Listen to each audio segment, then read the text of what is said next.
देश के रक्षा मंत्री विश्वनाथ प्रताप सिंह थे और शायद वो 1987 की अप्रैल की 10 तारीख थे। राष्ट्रपति भवन में गैलेंट्री अवार्ड फंक्शन था जिसमें सेना के लोगों को अलंकरण दिए जाते हैं। राष्ट्रपति ने सबको अलंकरण प्रदान किए। चाय समाप्त हो गई, सब लोग चले गए। रक्षा मंत्री वीपी सिंह ने विदा मांगी और राष्ट्रपति के पास गए और कहा कि अगर आज्ञा हो तो मैं भी चलूं। राष्ट्रपति ने उन्हें इशारे से रोक दिया। वीपी सिंह समझ नहीं पाए उन्हें क्यों राष्ट्रपति जी रोक रहे हैं। राष्ट्रपति उनका हाथ पकड़कर लॉन की तरफ ले गए। राष्ट्रपति यानी जैल सिंह रक्षा मंत्री विश्वनाथ प्रताप सिंह का हाथ पकड़कर ले गए लॉन की तरफ और एक पेड़ के नीचे खड़े हो गए और इशारा किया। 2 कुर्सियां वहां पर आईं, पेड़ के नीचे लगा दी गई। ज्ञानी जी बैठ गए, एक पर वीपी सिंह बैठ गए। अचानक राष्ट्रपति जी ने देश के हाल के ऊपर, देश की दशा के ऊपर, देश में क्या क्या समस्याएं हैं, इसके ऊपर वीपी सिंह से शुरू कर दी बात। अब वीपी सिंह परेशान कि राष्ट्रपति जी मुझसे क्यों ये बात कर रहे हैं। लगभग 8 मिनट के बाद राष्ट्रपति ज्ञानी जैल सिंह ने कहा, विश्वनाथ जी, मैं आपको प्रधानमंत्री पद की शपथ दिलाना चाहता हूं क्योंकि मैं ये समझ गया हूं कि राजीव गांधी इस देश के हालात को नहीं सुधार सकते और देश के हाल बहुत खराब है। वीपी सिंह तो चौंक गए और समझ में ही नहीं आया क्या कहें। ज्ञानी जी ने कहा, मैं आपको परसों प्रधानमंत्री पद की शपथ दिला रहा हूं, कल मैं राजीव गांधी को बर्खास्त कर दूंगा।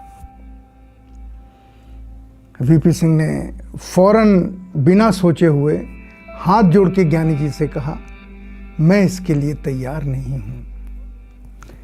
ज्ञानी जी ने कहा, अरे मैं तुमको प्रधानमंत्री बना रहा हूं।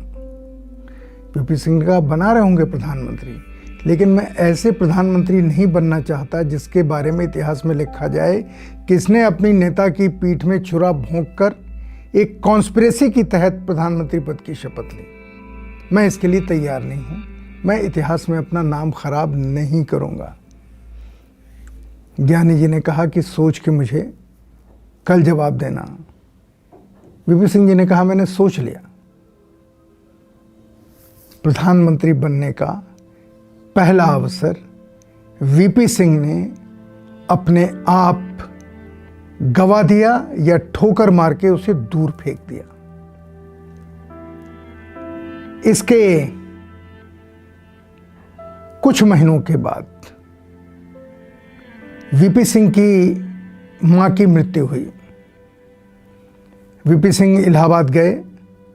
13 दिन वहीं उनका रुकने का कार्यक्रम था, 13वें का।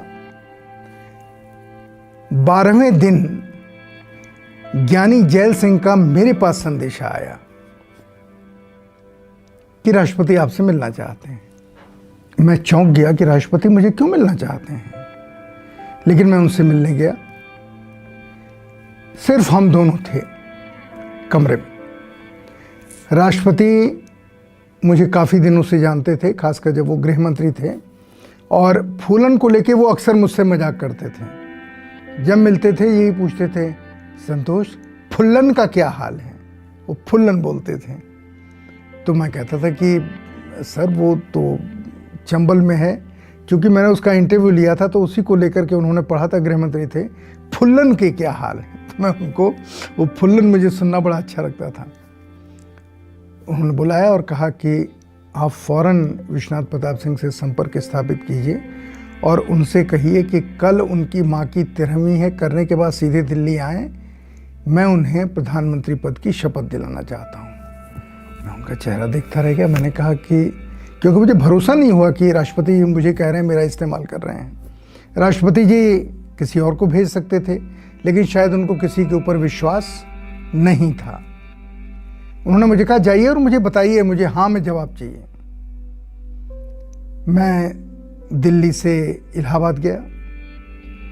जब मैं वहाँ पहुँचा शाम हो चुकी थी और 13वीं में लोगों को खाना खिलाते हैं, उनके खाना पीना शुरू हो चुका था। वीपी सिंह खुद परोस रहे थे सबको। उनको किसी ने कहा, मेरा नाम बताया कि वो आए हुए हैं, तो वो आश्चर्यचकित रह गए, क्योंकि उनको भरोसा नहीं था कि मैं वहाँ क्यों आया हूँ 13वीं के दिन। उन्होंने सोचा शायद हो सकता है 13वीं का सुन करके आए हों, लेकिन वो फ़ौरन बाहर आए। मैंने उनसे कहा, मुझे आपसे 5 मिनट थोड़ी बातचीत करनी है। तो एक छोटे कमरे में मुझे ले गए और पूछने, कैसे आ गए आप, कोई खबर कुछ नहीं, आपको तो आना नहीं था। मैंने कहा, मैं आ गया चूंकि मुझे भेजा गया है। किसने भेजा? मैंने कहा, राष्ट्रपति जी ने ये कहलवाया है। बिना देर किए वीपी सिंह ने मेरी ओर देखा और कहा कि संतोष जी, मैं ऐसे प्रधानमंत्री पद को हमेशा अस्वीकार करूंगा। मैं नहीं चाहूंगा कि राजीव गांधी को बर्खास्त कर राष्ट्रपति महोदय मुझे प्रधानमंत्री पद की शपथ दिलाएं। मैं प्रधानमंत्री अगर बनूंगा, चुन करके आऊंगा, तब बनूंगा, लेकिन अभी तो चुनाव की कोई बात है नहीं और कांग्रेस पार्टी में रह करके प्रधानमंत्री पद के लिए लड़ा नहीं जा सकता। इसलिए ज्ञानी जी से मेरी तरफ से धन्यवाद दे दीजिए और क्षमा मांग लीजिए। मैं उनका चेहरा देखता रह गया और दिल्ली के लिए रात में ही लौट पड़ा। दूसरी बार विश्वनाथ प्रताप सिंह ने प्रधानमंत्री पद को ठुकरा दिया या ठोकर मार के उसे दूर फेंक दिया। इसके फिर 2 महीने के बाद, इसी साल 77वें, कलकत्ता में एक बड़ी मीटिंग थी। प्रेस वालों ने प्रेस क्लब में उन्हें इनवाइट किया था वीपी सिंह जी को, और ज्योति बसु ने एक सेमिनार का आयोजन किया था जिसमें वीपी सिंह को जाना था और मैं उनके साथ जा रहा था। 2 बजे वीपी सिंह जी के घर अरुण नेहरू आए। दरवाज़ा बंद हो गया ड्राइंग रूम का और सबके लिए मनाही होगी, कोई नहीं कमरे के अंदर जाएगा। वीपी सिंह की और अरुण नेहरू जी की बातचीत शुरू हुई। उन दिनों 4:30 बजे के आसपास, 5 बजे के आसपास कलकत्ता राजधानी जाती थी दिल्ली से, जिसमें वीपी सिंह को जाना था। 3:15, 3:30 बज गए। स्टाफ ने कहा कि अब तो जाना कैंसिल, क्योंकि दरवाज़ा बंद है, अरुण नेहरू अंदर हैं। अगर अभी नहीं निकले तो राजधानी मिल नहीं पाएगी। मैंने हिम्मत करके दरवाज़ा खोला, अंदर से लॉक नहीं था, खुल गया। अरुण नेहरू जैसे हम आमने सामने हैं, सामने वीपी सिंह थे कुर्सी पे और हमारे दाहिनी तरफ या वीपी सिंह के बाईं तरफ अरुण नेहरू जी बैठे थे और दोनों थोड़े तनाव में थे। जब मैंने दरवाज़ा खोला तो मेरा चेहरा अंदर देख के वीपी सिंह ने इशारे में पूछा, क्या हुआ? तो मैंने इशारा किया जवाब में चलने के लिए। वीपी सिंह जी ने 1 मिनट कुछ नहीं कहा अरुण नेहरू जी से, चुपचाप उठे और बाहर आकर के गाड़ी में बैठ गए। मैं भी दाहिनी तरफ उनके साथ बैठ गया और हम लोग नई दिल्ली स्टेशन के लिए चल पड़े। सामान पहले ही कार की डिक्की में रखा जा चुका था। रास्ते में ट्रेन में उनसे मिलने वालों की भीड़ लग गई, लेकिन जब थोड़ा एकांत हुआ तो उन्होंने मुझे बताया कि अरुण नेहरू क्यों आए थे। मैं खुद उनसे कभी किसी से पूछता नहीं था क्या बातचीत हुई, कौन मिलने आए, मेरी आदत में नहीं है। बताना होगा तो जिनको बताना है वो मुझे बता देंगे। तब वीपी सिंह जी ने बताया कि अरुण नेहरू आए थे, कि जैल सिंह ज्ञानी जी ने उनको बुलाया है और कहा है कि वो कलकत्ता जाना बंद कर दें। आज शाम को मैं राजीव गांधी को हटा के इमीडिएट विश्वनाथ प्रताप सिंह को प्रधानमंत्री पद की शपथ दिलवाऊंगा। और अरुण नेहरू मुझे यही कह रहे थे कि आप मत जाइए, प्रधानमंत्री पद बहुत मुश्किल से मिलता है, प्रधानमंत्री पद की शपथ राष्ट्रपति जी दिलवा रहे हैं, प्रधानमंत्री बन के आप चुनाव करवा दीजिए और जीत के हम लोग बहुमत में आ जाएंगे। मैंने अरुण जी से कह दिया कि मुझे ये प्रस्ताव स्वीकार नहीं है। इसलिए स्वीकार नहीं है क्योंकि मैं फिर एक गद्दार का चेहरा लिए हुए जी नहीं सकता, ये गद्दारी होगी। वीपी सिंह ने तीसरी बार प्रधानमंत्री पद का न्योता, राष्ट्रपति के द्वारा दिया हुआ न्योता, एक ठोकर से दूर फेंक दिया।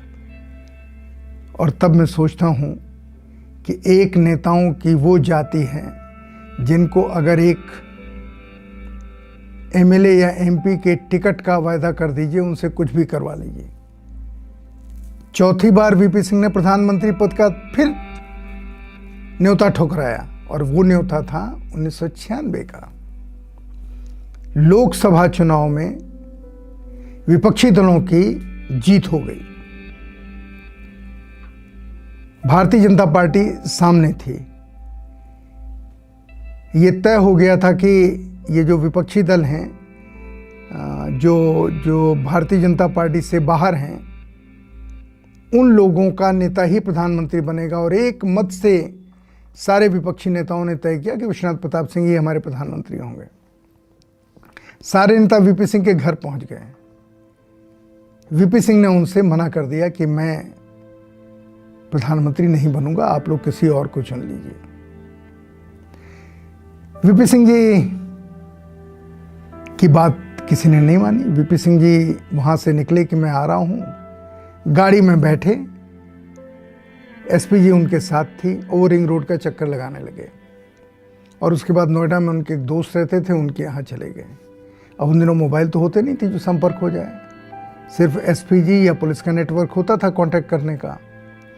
वीपी सिंह को जब तक ये पता नहीं चल गया कि वहाँ जो आए सारे विपक्षी नेता हैं, जिसमें ज्योति बसु भी शामिल थे, देवेगौड़ा भी शामिल थे, सब लोग शामिल थे, मुलायम सिंह शामिल थे, ये लोग चले गए हैं, तब तक वो घर नहीं लौटे। वीपी सिंह ने चौथी बार प्रधानमंत्री पद का आमंत्रण, जो सारे विपक्षी दलों ने मिलकर दिया था नेता बनाने का, वही प्रधानमंत्री होते, ठुकरा दिया। और तब उनकी जगह 2 दिन के बाद वीपी सिंह ने से लोगों ने राय पूछी कि अब कौन प्रधानमंत्री अगर आप नहीं बनते हैं, तो उन्होंने ज्योति बसु जी का नाम लिया कि उनको प्रधानमंत्री बनाइए। लेकिन देश का दुर्भाग्य कि उन्हीं की पार्टी के पॉलिट ब्यूरो ने इस प्रस्ताव को अस्वीकार कर दिया कि ज्योति बसु देश के प्रधानमंत्री बने। तब देवेगौड़ा जी ने इच्छा जाहिर की कि मैं प्रधानमंत्री बन सकता हूँ, मैं किसान नेता हूँ। लोगों ने उन्हीं को प्रधानमंत्री बना दिया। लेकिन वीपी सिंह ने इस देश के इतिहास में एक ऐसा अध्याय जोड़ दिया कि जिसने 4 बार प्रधानमंत्री पद को निष्प्रिय होकर, निर्विकार होकर, निर्मोह होकर के ठुकरा दिया। इतिहास की ये घटना लोगों के सामने नहीं आई क्योंकि वीपी सिंह एक बड़े तबके को प्रिय नहीं थे। वो तबका देश के पैसे वालों का था, वो तबका देश के उच्च वर्ग का था, और खासकर उस वर्ग का जिस समाज से विश्वनाथ प्रताप सिंह खुद आते हैं।